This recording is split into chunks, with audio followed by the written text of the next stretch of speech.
tree fell on this young lady's car who wouldn't let me drive it. So I bought me one just like it.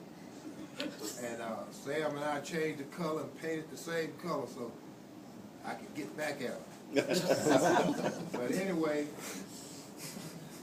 I was driving a bus at the time, and I could not understand how he could pull a dent out of metal and take a top off and put it back on. So I said, well, I have to understand this. So I began to drive to Gastonia every day, and Brian said I slept a lot. I don't remember that. But anyway, he would tell me, he said, Willie, you better stay on the bus. I don't think you have many skills in repairing a car. I said, well, Sam, it's because you don't ever let me do anything. He said, well, I'm going to show you. Now, Sam's way of teaching you was to say, watch.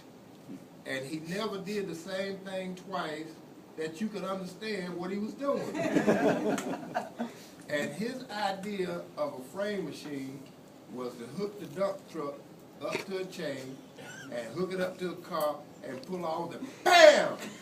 BAM! And I would look at him, I said, are you crazy? He said, no. I said, well, you're going to tear the car up. He said, it's already torn up. And he would say, you know, so what? But it would pull it always seem like back at the right spot. And so I said, well, I'm going to be, well, he told me, he said, well, Willie, look, I'm tired of working on cars, so now you're going to have to find you something to do. And he started tinting windows. Brian, remember that. He changed in a heartbeat. So I built me a shop. And he said, you better stay on the bus. I don't think you're going to make it. The first car repair, I tried to pull the frame, pulled it. It was crooked in the bottom, so I made the top fit the bottom. The man drove the car 5 miles home and wore out a brand new set of tires. Sam said, you better get back on the bus. So the next car repair was Youngblood son. I painted that car and it looked like it just came off the showroom. I said, I got it now. I called Sam every day for 5 years. How do I do this and how do I do that? And my daughter. Then one day he said, well, Willie, we're going to stop repairing cars and we're going to go in the junkyard business.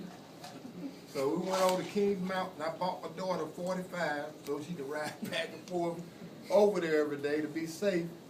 And one day she got angry with me and I took the gun back and sold it. She might shoot me. But anyway, we moved in the junkyard. And Brian can remember this. I think we were there about 5 days. They stole everything we had. And so Sam said, well, we're in the wrong spot. We can't keep this trailer park up. So we stopped. Next thing you know, he says, well, David, says, we're going to buy this shop up in Dallas. He said, all we have to do is get a man $15,000 and we're in business. We're going to be uptown. And I looked at him, I said, Sam, I said, man, you already tried 3 things that didn't work. And you'll quit, so I think I'm going to stay where I am. And David said the same thing.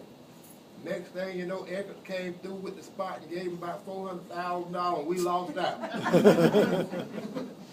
So then we started running to Maryland buying cars. And Sam was hard-headed. Lord, he was hard-headed. A lot of nights he'd sit there driving. I said, you want me to drive? I got it, I got it. And his eyes closed. And I'm watching him like a hawk. But that man would work, and he taught me how to work, and he became my best friend.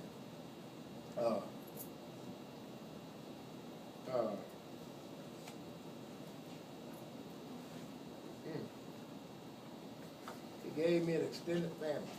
Ron, Don, and David, Brian, Dennis, Little Sam. He gave me a family that seemed like I came in and always used to say I was the black sheep of the family. I thought I was, Willie. Sam, I got you, baby.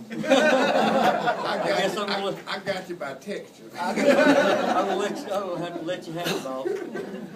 But you know, black and white didn't matter with Sam and I. I don't think he was white. I don't think I was black. I think we came from a different breed. It's like colorblind breed. Yeah. And I mean, that man loves everybody, just like Deb said. And Deborah, all those steaks you used to cook, I think you were killing both of us. But we would work, and every time he'd paint a car, he'd get him a bottle of Jack. And it seemed like he closed his eyes and just throw the paint on it. So one day, I was getting so many runs on my car, I said, well, baby, I need to get some Jack.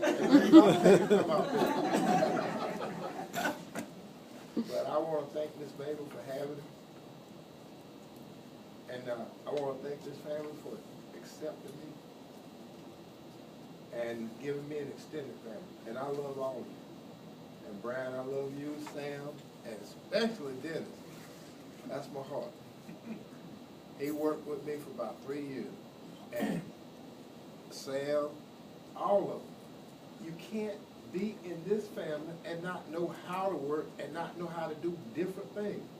If you stayed around Sam Richardson, you could build a house, you could repair a car, you could weld, you could, and Sam is the only person that I'd leave town broke, and I know I'm gonna have money when I get there. You know what I mean? And if we go back to the cemetery now and dig 4 feet over, I bet you we're gonna find gold. I love Sam. We fix everything but stupid, buddy. It goes to the bone.